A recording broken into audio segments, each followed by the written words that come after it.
I'm Andreas. And today we're going to talk a little bit more about what we've been binging on Netflix. During the quarantine. Quarantine lockdown. I know y'all missed us, unless you just watched that last 30-minute video. We still love you. Anyways, so one of the first ones we binge watched that I got Andy to sit and watch all the episodes, except for the first one, in one day. Like, we watched the first episode throughout the week. We barely watch TV throughout the week. And then, like, on a Saturday, we binge watched the entire series. 9 episodes. And it was, he stayed. Well, almost stayed still for it. Did you miss a full episode or just parts of some? Parts of some. Yeah. By the end, he was over it. Like, he walked out. I'm like, babe, it's ending. Don't you see? They on the cliff. Like, what's about to happen? He's like, just tell me about it. But I'm like, okay, cool. You sat still for a normally amount of time. So, good job. So, Outerbanks. It's a surfer show. Not really. Kind of cool. They have the townies. Coastal show. Coastal show. Setting, I guess you could say. Coastal show. They have the townies, what they call them. Pogues. Yep. And then like the rich people that they didn't really like. That's the Pogues. Who's the Pogues? I think the Pogues was the townies. The other side of the tracks. And then the affluent side of the tracks were the crooks. What was it? I don't remember. Yeah, but they had different cliques and stuff. But it was basically a whole social class conflict between the outsiders versus the preps, pretty much. Yeah, the lower class people that lived in the town, and then the people that lived on the island that had money that come for their summer. Well, they didn't really come for the summer homes. They lived there, and they lived on the island with the resorts and the golf club members and whatnot. And it was a big deal with getting membership into that club with like the interracial couple and the biracial child. So there was the class aspect and then the racial aspect of it. The black kid did get beat up for being black and broke and smart. That really annoyed me. Well, me too.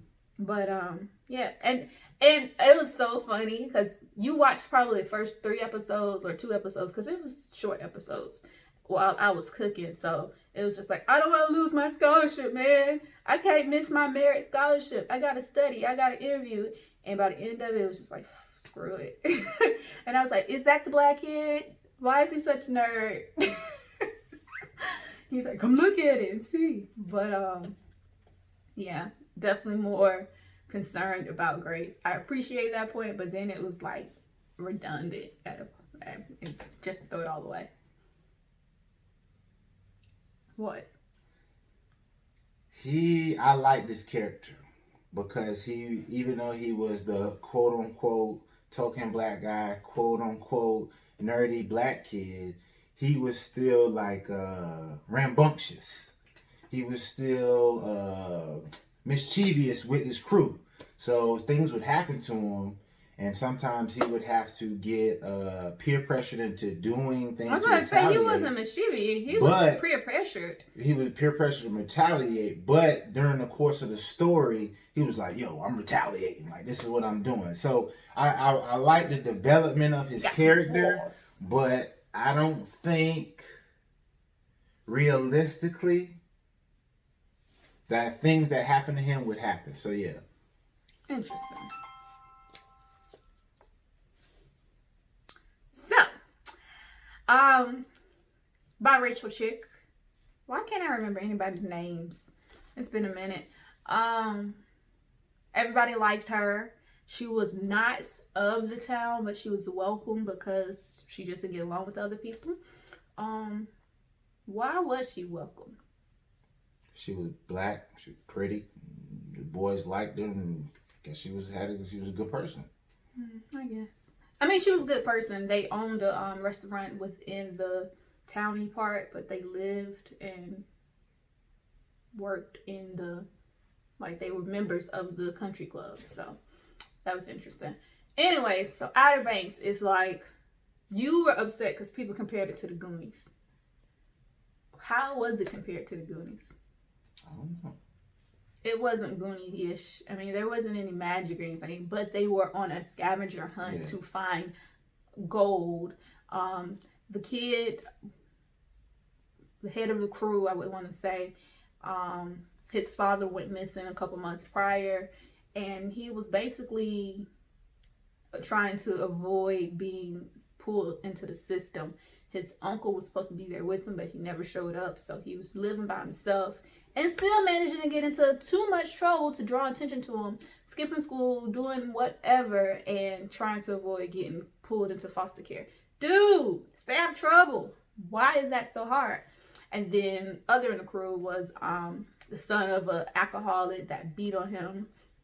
So he was known to get in trouble. Like, he was the troublemaker. Like, he just didn't give a crap about anything. So he was in and out of trouble, and his father just didn't care. And then the black kid, token black kid. Was there another boy? No. And then the girl. So yeah. That's most of the characters. And the rich girl whose father owned the whole city, basically, with the construction company. And low-key, it's small town vibe, so all the parents kind of knew each other and dealt with each other in some kind of way. The black family owned the grocery store. The mixed couple with the biracial girl, her family owned the local restaurant. And then the other two was just broke. I mean, his dad was missing and the other one was alcoholic. So it's... And then Anime! What was the sheriff's name? The sheriff... I don't remember her name, but she... Anime from True Blood, if you follow. But she was just nosy for all the right reasons. She was actually genuinely trying to solve her cases without just blaming them and taking the easy way out. And I appreciate that, because it was easy to be bought off and not pay attention for the truth when you have money being thrown at you. So that was dope. She died over it. Oops, sorry. It is the spoiler alert. Yeah, I'm gonna let you talk some more, because She's been telling the whole thing. She might as well tell in succession. But anyways, yeah, I liked it. It was a good story. There's a lot of twists into it. Mm-hmm. You know, and yeah, the way it left you at the end of the series left you suspenseful, like there's a whole nother story attached to it. So that was good. Yeah, it's definitely a lot more to know about the story. They uncovered a lot of history, and it's crazy how these families are all entangled amongst each other. So there's a lot to unfold there. And they definitely ended the season with a crash, boom, bang.